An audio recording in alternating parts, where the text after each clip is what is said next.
Let me share with you one of the most dangerous mistakes people make when they're trying to rise in power. They believe that if they show off all their brilliance, their skills, and their intelligence, the people above them will reward them. But more often than not, the opposite happens. Instead of being admired, they're resented. That's why the very first law of power is simple but brutal. Never outshine the master. One of the clearest examples comes from the 17th century France. Nicolas Fouquet, the finance minister of King Louis XIV, wanted to secure his position. So he decided to show the king just how loyal and capable he was. Fouquet built the most magnificent chateau the country had ever seen and hosted a festival so extravagant that even the nobility were left speechless. There were fireworks, music, performances, and a display of wealth unlike anything France had witnessed. But what Fouquet thought would impress the king had the opposite effect. Louis didn't feel honored. He felt threatened. If his own minister could live in more splendor than the king himself, then perhaps the minister was too powerful. The very next day, Fouquet was arrested and later imprisoned for life. His brilliance didn't save him. It destroyed him. Now contrast that with Galileo Galilei. When Galileo discovered the moons of Jupiter, he could have presented the finding as his own triumph. Instead, he dedicated the discovery to the powerful Medici family. He compared the moons orbiting Jupiter to the Medici brothers orbiting their father. He turned his scientific breakthrough into a story of Medici greatness. By doing so, he made them feel like the stars of the show. And what happened? Galileo was rewarded with money, titles, and protection. He rose in prestige not by outshining the powerful, but by reflecting their brilliance back at them. This is the essence of the law. People in positions of power want to feel secure, admired, and untouchable. If you make them feel overshadowed, even accidentally, they will see you as a rival. But if you let them shine while quietly supporting them, they will protect you and pull you upward. The smartest move isn't to outshine, it's to illuminate the master. And this rule hasn't changed. In business, ambitious employees often think that outperforming their manager publicly will lead to a promotion. But what usually happens is the opposite. The manager feels undermined and blocks their rise. In politics, aides who gain more popularity than the leader often disappear quickly. Even in entertainment, supporting performers who overshadow the main act rarely get called back. The pattern is universal. People in power don't forgive those who make them feel small. So how do you use this in your own life? The first step is to make the person above you look good.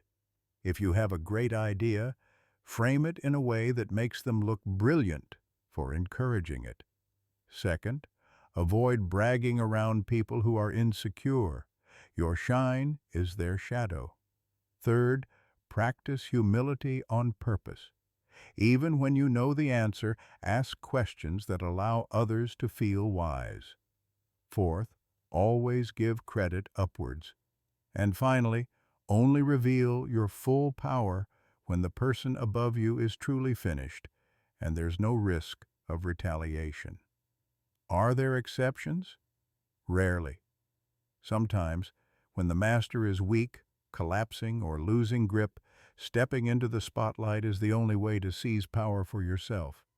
But this is risky. If they have any strength left, they will see your brightness as betrayal and crush you for it. Outshining the master is a move you should only attempt when you're ready to replace them entirely. So remember this: Nicolas Fouquet's brilliance destroyed him, while Galileo's subtlety protected him. The lesson is clear. Make your superiors feel secure and you will rise alongside them.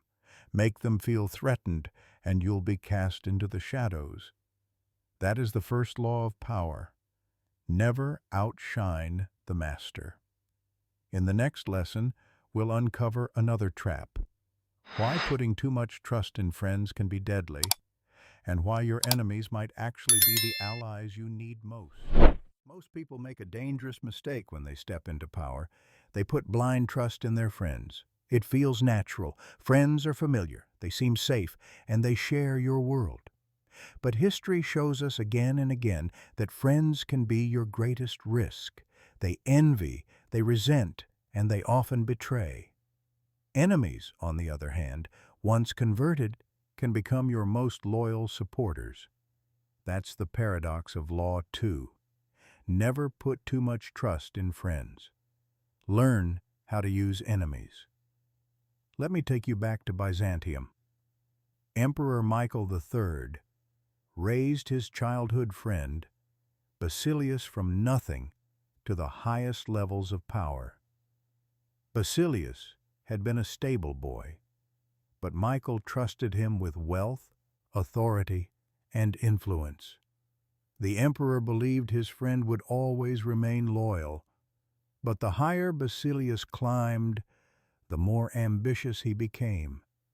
In the end, Basilius betrayed the man who had given him everything. He had Michael murdered and claimed the throne for himself. Blind trust in a friend cost the emperor his crown and his life. Now compare that with a very different approach. Abraham Lincoln's. When Lincoln became president, he didn't surround himself only with loyal friends. Instead, he built what became known as a team of rivals. He appointed former opponents, men who had once run against him, criticized him, even doubted him. Why? Because Lincoln knew that an enemy once converted has more to prove than a friend. A friend takes your favor for granted, but an enemy-turned ally must work twice as hard to show their loyalty. And history remembers Lincoln's cabinet as one of the strongest ever assembled. The lesson is clear. Friends may love you, but they also envy you. They expect favors, and when they don't get what they feel entitled to, their loyalty often fades. Enemies, however, understand that betrayal comes with consequences. When they change sides, they do it with intensity, because their reputation is on the line. You can see this principle in modern life everywhere. In business, how often do we hear about a company founder who brings in a friend as a partner, only for the partnership to collapse in bitterness? Trust erodes when envy grows. On the other hand, many successful companies hire executives from rival firms. Those former competitors often become the fiercest defenders of their new company, eager to prove their commitment. Even in politics, some of the strongest alliances are forged between former enemies who found common ground. So how do you apply this law in your life? First, don't assume that friendship equals loyalty. Test it. Watch how friends behave when you succeed. If they show signs of envy or resentment, be cautious. Second, learn to use enemies wisely. Sometimes the person who opposes you today can be the most reliable ally tomorrow, precisely because they must erase their past hostility. Third, spread your trust carefully. Don't put all your faith in one friend, no matter how close. Diversify your relationships so no one person holds too much power over you. Fourth, remember that betrayal usually comes from those who know you best. So guard your weaknesses, even around friends. Now, of course, not every friend is dangerous. Some prove their loyalty through sacrifice and consistency. But even then, the safest way to handle friendship in power is with limits. Affection is one thing, blind trust is another. So, That is the second law of power. Never put too much trust in friends. Learn how to use enemies. Emperor Michael lost his life by trusting a friend too much. Lincoln strengthened a nation by turning enemies into allies. And today, in business, politics, and personal life, the lesson still holds true. Trust should be earned, never assumed. In the next lesson, we'll explore Law 3, conceal your intentions. Because once people know what you're planning, they can stop you. But when your moves are hidden, you stay untouchable.